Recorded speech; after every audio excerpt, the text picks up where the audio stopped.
If you want to be progressing in the goals that you've set, maybe you set them for the beginning of the year, the beginning of the quarter, or just those ones that you kind of have in the back of your head. If you want to, hey, look, we've already got Wendy Lane Bailey on. Hey, Wendy Lane.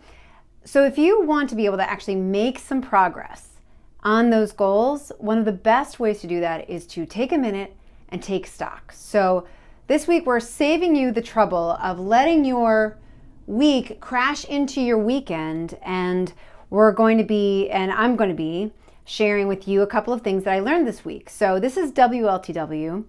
What I learned this week, what you learned this week, what we all have collectively learned this week, what Wendy Lane Bailey has maybe learned this week, what everyone who is here has learned this week. Just send a comment, leave a comment below with something that you learned. Sometimes we have guests on, like last week, Wendy Lane Bailey was a guest. She was talking about her show, Love, Loss, and What I Wore.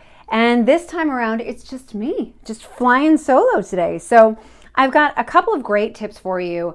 One of them is, one is super practical and one is more of a philosophical idea. So I'm going to start with the philosophical one first. And just as a reminder, I break all this down for you on downstage.media/blog. And so if you need to refer to this later on, so the super philosophical one is, yesterday I met with a corporate agent from the company Concept Artists. And so what corporate agents do is basically the same thing as like your commercial agent or your film and TV agent. They basically try to get you work instead of on film and television or commercials. They try to get you work for big company corporate meetings. So if you've ever been to a meeting and they had the speakers, like some big keynote speaker there, they're probably repped by a corporate agent. Or if there was somebody like at a big national sales meeting and they were, and there was maybe an improv troupe or something who came on and they kind of made it really fun in between when the vice president was talking and stuff.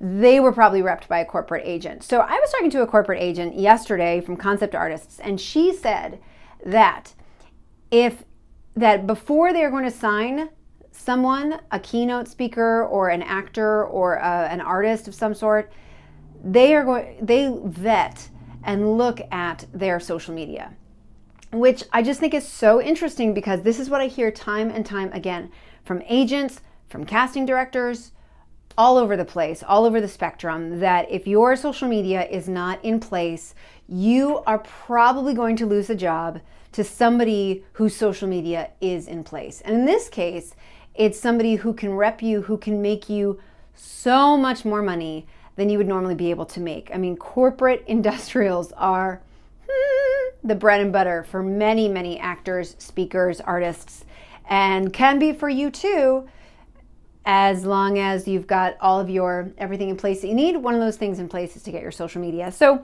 overall, it's just that idea that if you are not, what is it costing you to not do your social media? You think, what does it get me to do it? Well, there you go, right there. It could be costing you representation, and what can you get out of it? A big increase in your income. So, but you don't know, right? It's playing the long game. So that's one thing that I learned this week. And another thing that I learned, okay, so this is super practical. You know how you have a Facebook page, not your personal Facebook page, but like the Facebook page for your brand, right? Pausing due to poor connection. Okay, so if your Facebook page, if you want to make sure that your Facebook cover works on mobile, then what you want to do is take yours and put to image when you look at it on the Facebook page. Now, I feel like things are if this is not being clear, let me know. Leave me a comment. Can you hear what I'm saying about this? Because I'm not sure this is translating, because I keep getting messages that the internet's not very good, and I don't know why. Anyway, so I'm going to say it one more time just to be clear.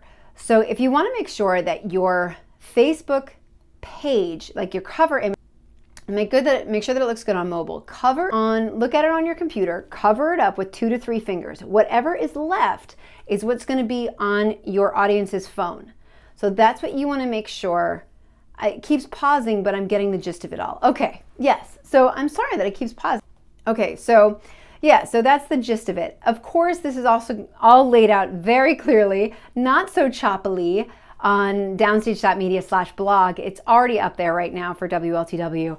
But you want to make sure that your Facebook page is optimized for mobile, and that is a way that you do that. I found that through Rachel Miller, the Moolah marketer.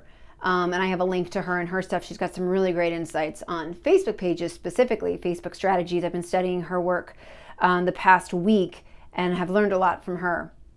So those are the two things that I would learn this week.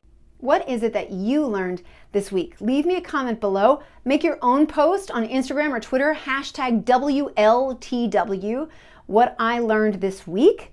And I'd love to hear what you learned so we can all learn collectively from one another. So have a great weekend. Have a great week. I will see you next week at 2 o'clock Eastern Standard Time, right here on Downstage Media. Thanks so much for watching.